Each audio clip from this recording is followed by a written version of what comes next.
Nasira yung ano natin dito mga katunying. Nataga ko yata kahapon. Ang laki. Kunin natin yung itlog.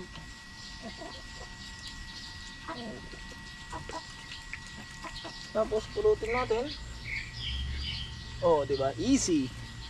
Easy egg. Isang brown at saka isang white egg. Ito po. Oh. Ay, may sira. Sayang. Pero malit lang naman. Malit lang yung sira niya mga katunying. So ito ang ating na-harvest mga katunying. Ang gaganda. Ang gagandang mga ang gandang mga ampalaya. Ayun, oh. Meron na tayong binhi. Charan, hinog na. Yun. Ito na yung kabuuan ng itlog na nakolekta natin dito sa ating mini garden mga katunying.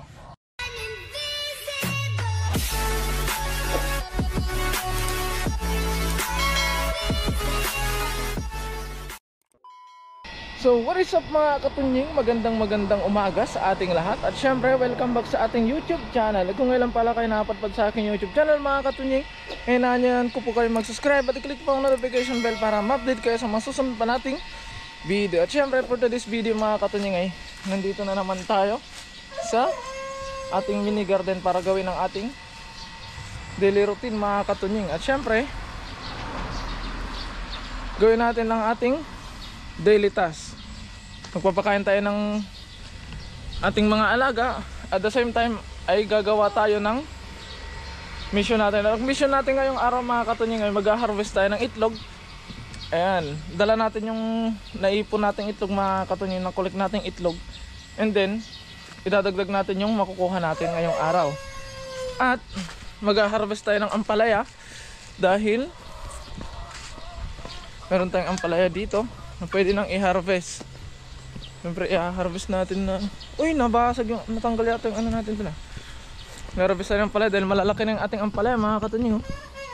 Yan, kailangan na natin i-harvest yan. And then mag-harvest din tayo ng talong mga katunying. At bukas siguro kung hindi umulan dahil makulimlimang kalangitan na naman, ay pupruning tayo mga katunying ng talong. And then i-cultivate natin para naman mga katunying ay isasapper muna natin yung kanyang mga bunga dahil maliliit mga katunying. Gugupitin natin yan, tatanggalin natin yung sanga-sanga niya para magpanibagong sanga siya. At ano nangyari dito? Naku po, nasira yung ano natin dito mga katunying. Nataga ko yata kahapon. Ang laki. Nataga na yata natin kahapon yung ano mga katunying, yung ating hose dito.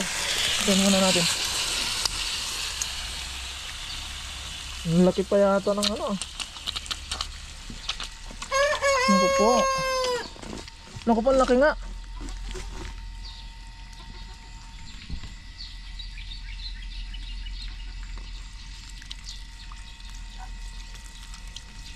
Yun lang.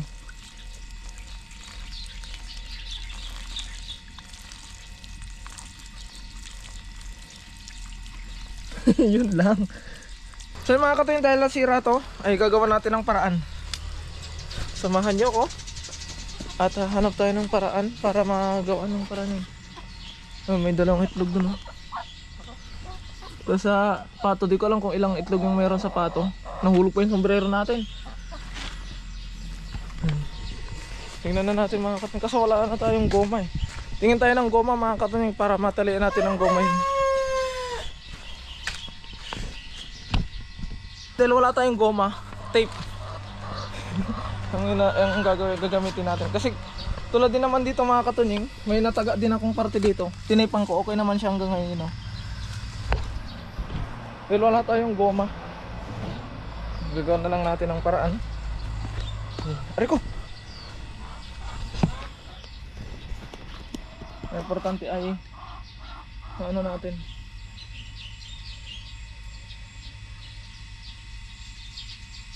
patuluyang nawala yung tubig.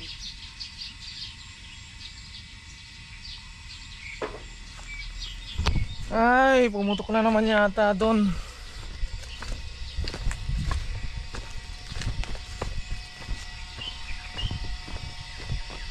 Hindi naman. Ay, doon na naman. Natanggal na naman doon mga katunying. Tanggal na naman dito.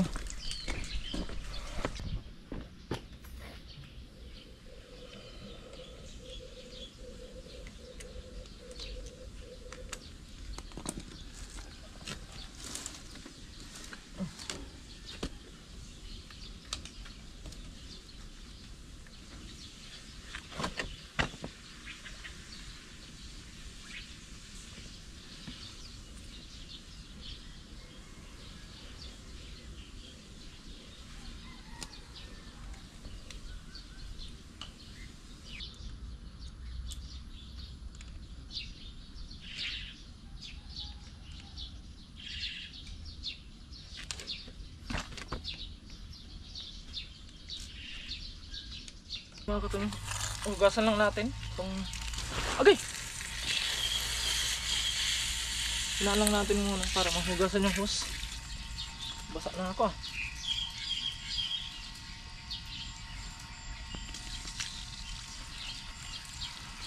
Para hindi maputik yung titipan natin.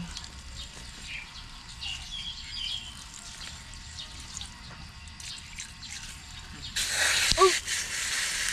Mali! Imbis na pasarap pa bukas. Okay, hilamos. Kailangan kasi natin gawin ito mga katunying para ano,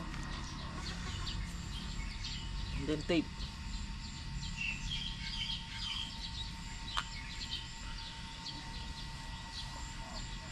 Tape lang katapat nito.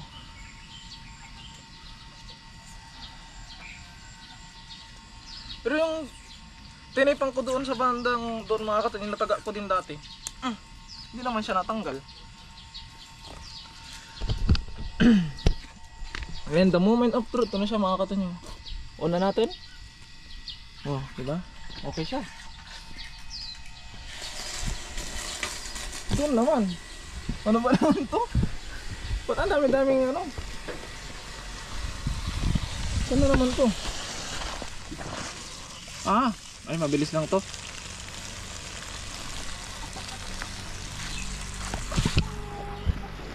Walang pala eh. Ay dito. Dami kasing ano eh.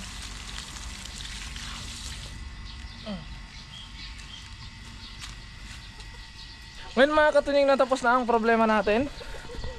Dito naman tayo sa paggawa ng sisig o paggawa ng kanilang pagkain. Bale nakagawa na ako ng sisig kagabi mga katunying. Ito na siya. Titimplahan na lang natin, nalagyan na lang natin ng darak na parami mga katunying, para ma-serve na natin dahil mag-harvest tayo ng ating mga gulay. Okay.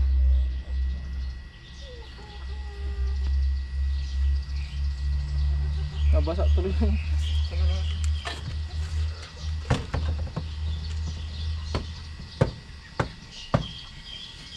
dahil marami-rami yung ating sisig mga katunying, ay dalawang ano lang, dalawang takal lang yung gagawin natin o ilalagay nating darak.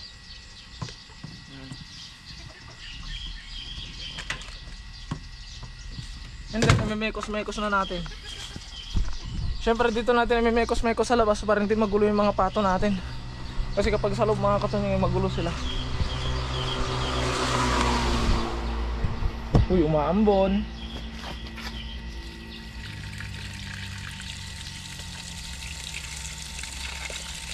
Tubigan lang natin.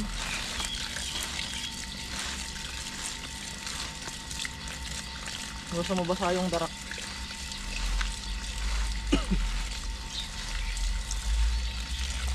Wala kasing kanin ngayon mga katunying. Uy! Kung nabasa na yung darak, pwede na natin imikos-mikos hanggang ilalim. Opo, baka masobra ng tubig. Mekos-mekos.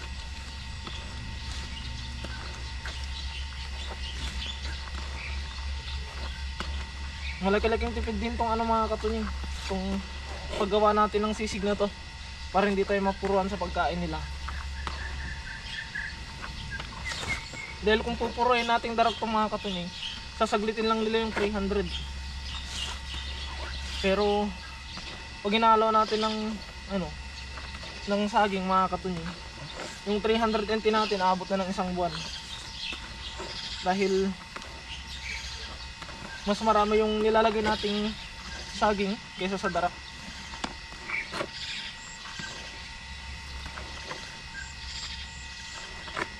Yun.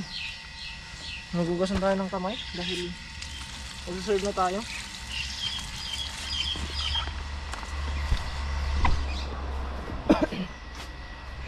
Nilagay na natin sa loob.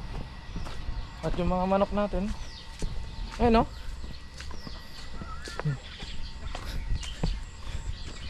Na. Huwag lang lalabas kasi may pasok ako nasa loob. Saka na lang kayo lumabas ulit kapag ka okay na. Pag day off. Excuse me. Nangingitlog pa sila mga katong. Tamang tama yun mamaya. Tapos ang ating daily routine, mag-harvest tayo ng itlog. Mahulog pa yung sombrero ko dito. Kalma, kalma. Nangalabit na naman.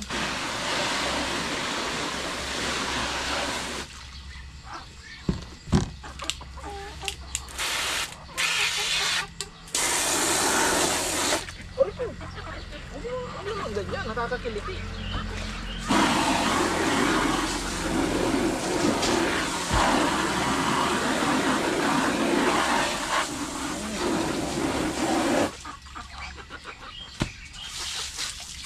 Natin sila ng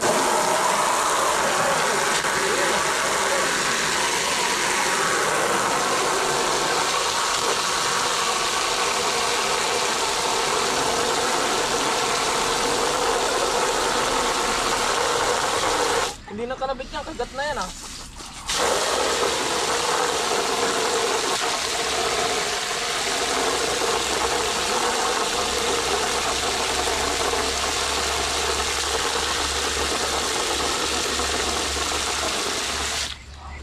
Sa kabila, linisin natin. Ayun. Unahin natin yung salog mga katunying para hindi sila magulo.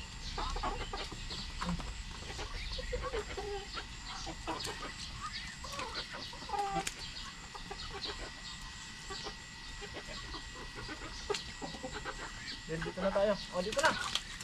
Dito. Yung dalawang inahin nangingitlog pa mga katunying. Alis ka dyan na, nandiyan ka naman sa gitna kasi.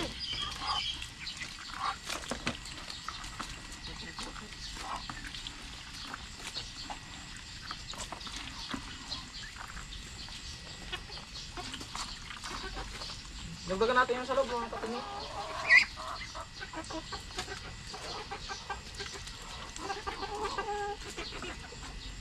Oh.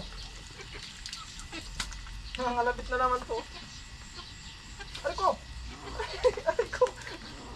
Masakit na yan ha. Hindi na ako natutuwa pag ganyan. Oh. Buka na.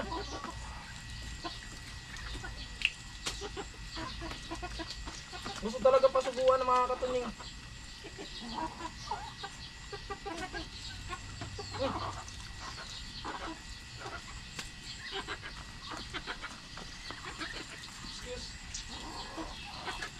Gusto talagang pasubuan. Oh.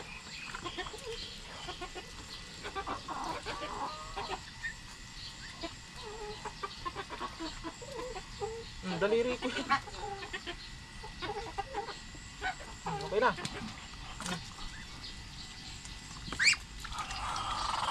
Pwede na.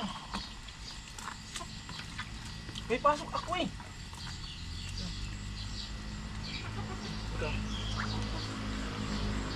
Takot. Natatakot siya sa atin. Hindi naman natin siya kakainin eh.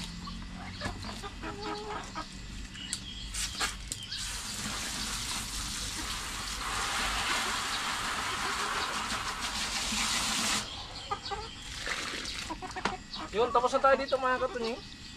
Mag-harvest na tayo ng itlog kaso nandun pa yung isang inahin. Nangingitlog pa. Excuse me. Ayun pa yung isang inahin natin mga katunying. Kaya maya lang konti. Unahin natin yung mga gulay. Saktong-sakto yun, tapos na din siya dyan. Ay! Itlog pala. Yung itlog ng ano. Itlog ng manok.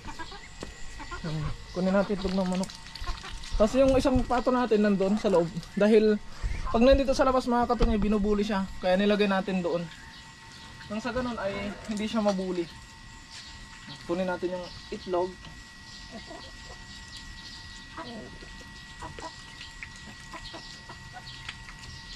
Sungkitin lang natin mga katunying dahil medyo may kalayuan.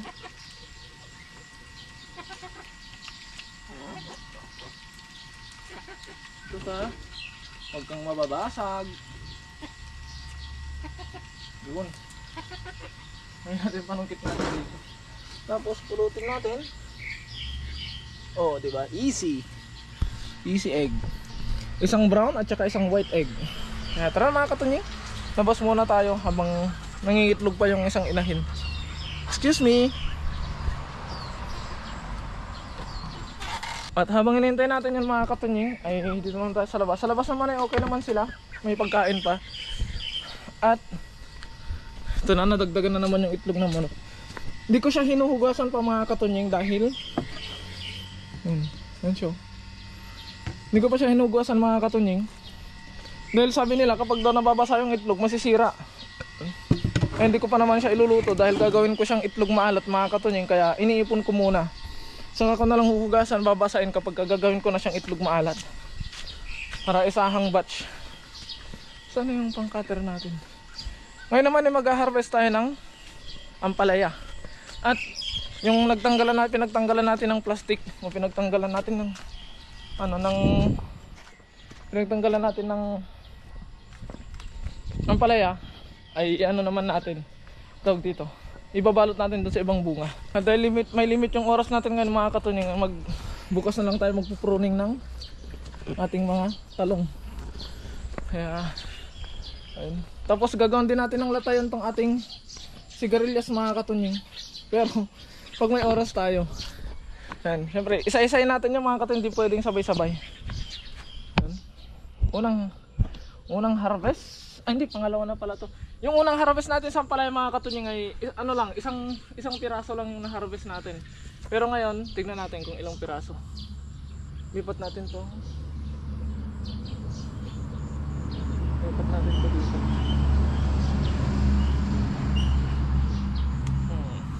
Charon! 1. Kunin ko na ba to? Mamaya may sira na naman. Wala namang sira. Ayusin lang natin yung pangbalot. Doon tayo sa kabila mga katunying para abot natin. May mga dapat pa tayong balutan dito. Ilan din yung ma-harvest natin That's good. Tingnan natin itong plastic. Maraming bunga pala na maliliit. Ito. Balot natin.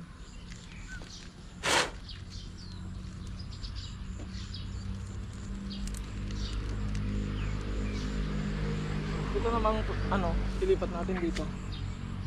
Yan. Medyo malaki na. Saan na yung cutter ko? Ito pa oh. Ay may sira. Sayang. Pero malit lang naman. Malit lang yung sira niya mga katunying. Normal lang ito mga katunying dahil hindi tayo nag-i-spray. Pero ang importante hindi naman marami yung sira. Ay yung sira mga katunying. Masakit lang kapag marami. Yun po. Okay.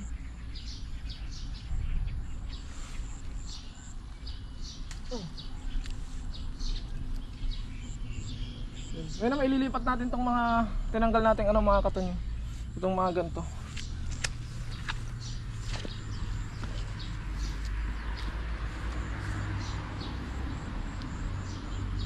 Yun. So ito ang ating na-harvest mga katunying.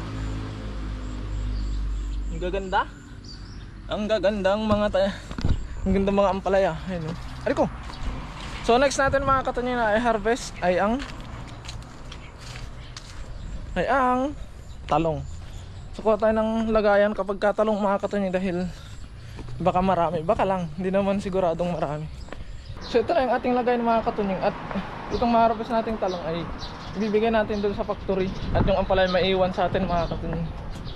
At nag-ready na din pala ako ng ating binhi. Ayan, oh. Meron na tayong binhi. Charan, hinog na.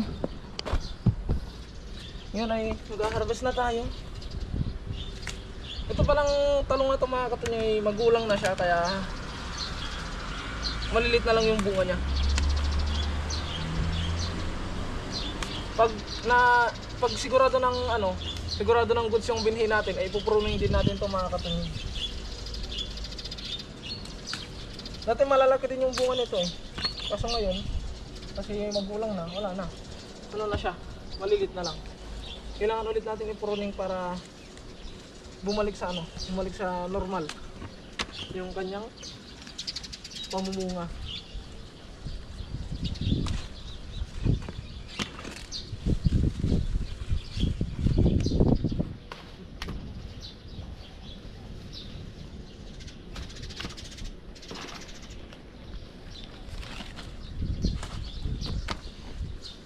Tayo sa kabila. Tayo sa kabilang talong naman mga katunying. Kasi yung talong doon sa garden natin mga katunying mahaba ay tumigil yung pamunga niya gawa ng napapadalas yung pag-ulan. At mahina yata siya sa ulan mga katunying.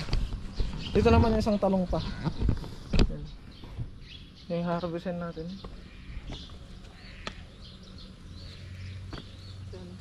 Grabe lago. Isa lang? Isa lang yung bunga nito? Isa lang pala. Kala ko parang pero goods na.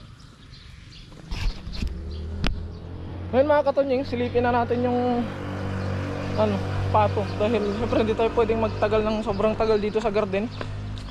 Gawa ng meron tayong pasok. Tingnan natin kung okay na.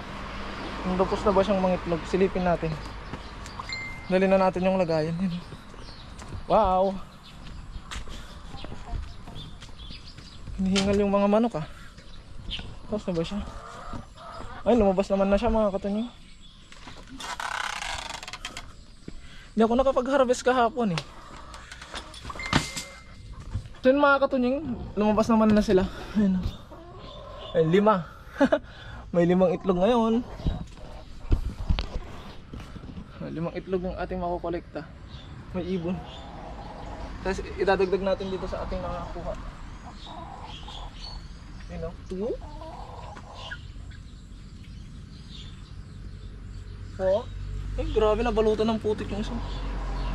Diba hindi pa natin huhugasan itong mga katunying dahil sabi nga nila masisira daw yung itlog kapag hinuhugasan. Kaya hindi na muna natin hugasan. Hugasan na lang natin kapag ipaprocess na natin para gawing itlog maalat.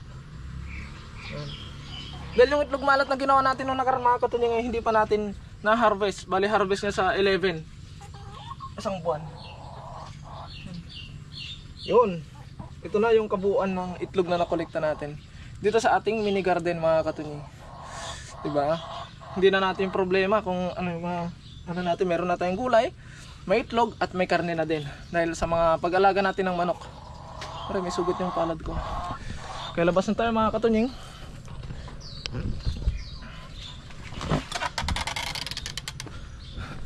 Thank you. Mga itlog ulit kayo. Ito na, ipapakita ko sa inyo yung na-harvest natin ngayong araw mga katunying. Mga katunying, bali, ang na-harvest natin ay ampalaya, talong at itlog. Itlog ng pato at itlog ng manok. Lumalayo yung diferensya oh. Pero okay lang yan. At least may itlog. Kaya ito yung ating na-harvest ngayong araw mga katunying. Diba? Kapag may tiyaga, may ilalaga. Ilalagang talong, ilalagang itlog at ilalagang ampalaya. Ilalagang ampalaya. Pwede ba yun? Tapos meron din tayong saging dito. Ayun mga katunying, meron din tayong saging. Kinuha ni Dea kahapon. Kaya yun mga katunying, dahil sumapit na naman ang oras na ating pagpasok at nagawa naman na natin yung ating mga dapat gawin dito sa ating mini garden mga katunying. Kaya bukas ay tutuloy natin at ang gagawin natin bukas ay magpo-pruning tayo ng talong mga katunying. Tapos sa susunod na kinabukasan ay magkukultivate tayo kung hindi uulan. Kasi kapag umulan mga katunying ay mahirap magkultivate. Kaya ngayon hanggang dito na lamang muna ang update dito sa ating mini garden. Maraming salamat po sa walang sawa niyo pong suporta sa akin sa aking mga nakakasama. Mag-ingat po palagi mga katunying and God bless po. Bye bye!